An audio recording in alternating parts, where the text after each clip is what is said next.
വടക്കുംനാഥ ക്ഷേത്ര നിർമ്മാണം പന്തിരുകുലത്തിലെ പെരുന്തച്ചന്റെ കാലത്ത് നടന്നതാണെന്ന് പറയപ്പെടുന്നു. പെരുന്തച്ചന്റെ കാലം 7-ാം നൂറ്റാണ്ടിലാകയാൽ ക്ഷേത്രത്തിനും കൂത്തമ്പലത്തിനും 1300 വർഷത്തെ പഴക്കമുണ്ടാകുമെന്ന് കരുതുന്നു. ചരിത്രകാരനായ വി കെ വാലത്തിന്റെ അഭിപ്രായത്തിൽ വടക്കുംനാഥ ക്ഷേത്രം ആദിദ്രാവിഡ ക്ഷേത്രമായ കാവുകളിൽ ഒന്നായിരുന്നു. പിന്നീട് ബുദ്ധ ജൈന പാരമ്പര്യം നിലനിൽക്കുകയും അതിനുശേഷം ശൈവ വൈഷ്ണവ സ്വാധീനത്തിലമരുകയും ചെയ്തു. സിസ്റ്റർ ഭട്ടും ഭാർഗവയും 36 വാല്യങ്ങളിലായി എഴുതിയ ചരിത്രഗ്രന്ഥത്തിൽ ഈ ക്ഷേത്രവും പറുവശ്ശേരി ദുർഗശ്ശേരി ഭഗവതി ക്ഷേത്രവും കൊടുങ്ങല്ലൂർ ശ്രീ കുരുംബ ഭഗവതി ക്ഷേത്രവും ആദ്യകാല ബുദ്ധചൈത്യങ്ങളായിരുന്നു എന്നു പറയുന്നു.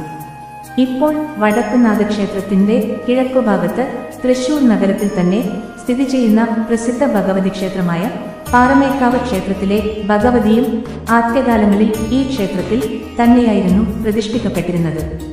പഴക്കത്തിൽ കൊടുങ്ങല്ലൂർ ശ്രീ കുരുംബ ഭഗവതി ക്ഷേത്രം, പൂരകം അമ്മത്തിരുവടി ക്ഷേത്രം, കൂടൽമാണിക്യം ക്ഷേത്രം എന്നിവയുള്ള വടക്കുംനാഥ ക്ഷേത്രത്തിനു പഴക്കമില്ല എന്നു ക്ഷേത്രസ്തോത്രമാലയിൽ നിന്നും മനസ്സിലാവുന്നു.